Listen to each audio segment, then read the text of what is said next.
I want to talk to you about some innovative things that are going on with our police department in Raleigh that I think are really great. I went to a meeting last week that our police chief, Stella Patterson, came in and spoke at, and I thought was really some interesting things she talked about.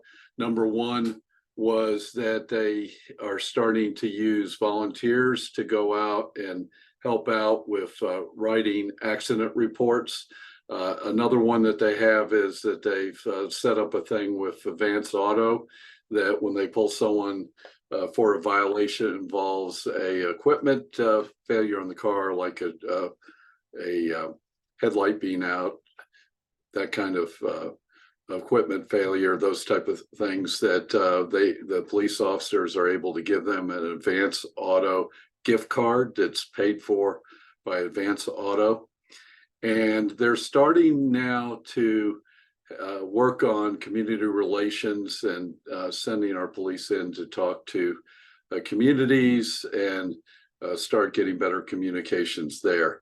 I thought all these things were impressive. I really feel like what is very important is for our police to do work on community relations, to start going into the community, talking with the people in these communities and working with them to improve the relationships. These are preventive things that need to be done up front so that the police work on a working and relationship with the people in there. So when there are problems, they can get help from the community. They can have crimes reported that are happening.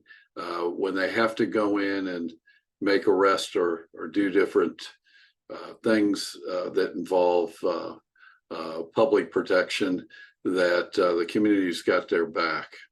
So I thought those were really great things. What I didn't think great from back before, I went to one of these listening sessions that were done.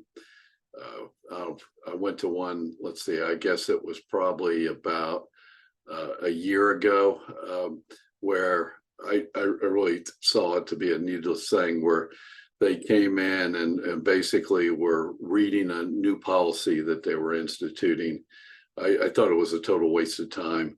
That wasn't a real, it was billed as a community listening session. And I thought this would be something that we could go in and talk about where the police need to be doing a better job.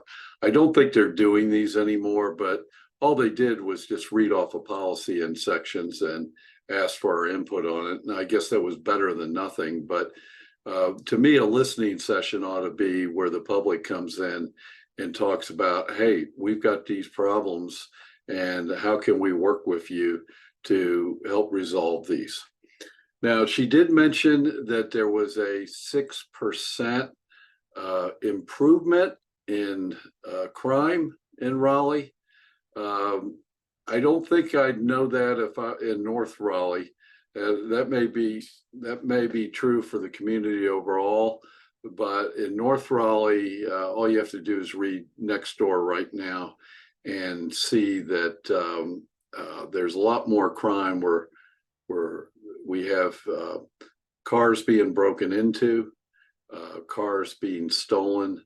I think it's pretty safe to say that that's up in North Raleigh, and that's generally where I'm looking at because I live here, and I'm looking at Nextdoor posts for North Raleigh. So there's some work that needs to be done with that. Murders are up. I think that's probably largely due to gang violence. And so those are things that we're gonna have to work with. Here's the thing, we're 70 police officers down from the 700 that should be on there. And until we start paying our police officers more, I don't see how we can ever get caught up because we're just gonna have a continual peel off of police officers going to places like Cary and Apex and different, we're the lowest paid municipality in the area. There might be one that is less than us. Yet, let's face it, our police officers have the toughest job.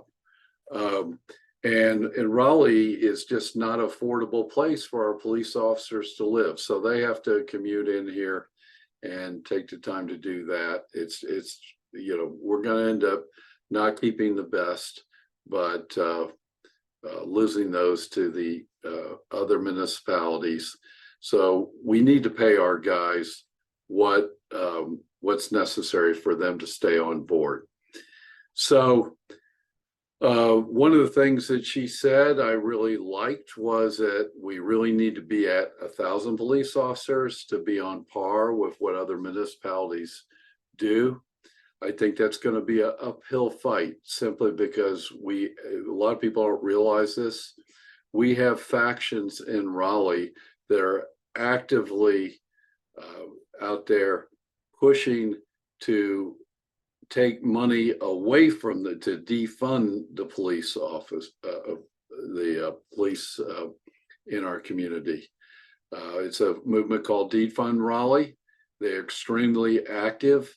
I don't know where their funding is coming from. I suspect it's coming from outside the area, but it is being lobbied by citizens that do live in Raleigh, who are very active in coming to our community meetings. I think where a talking place with these people would be to work on the relationship of the police with the community. But all defunding is going to do is encourage more criminals to be active in Raleigh, and it's going to make our city unsafe. So those are some of my views with that. We really need to be growing the police department. And right now, it's pretty hard, I'm sure, for them to work on relationships with the citizens when there are not enough police officers to really cover what needs to be done, which means our guys are always in an emergency mode and they can't work on the types of things that a police officer should be working on to prevent crime in the first place and to build relationships with the citizens. So this is Whitney for Raleigh. I appreciate you listening to this message. And if you like this message, I would really appreciate you pushing the subscribe button and looking at more of our future messages in the future. This is Whitney for Raleigh signing off.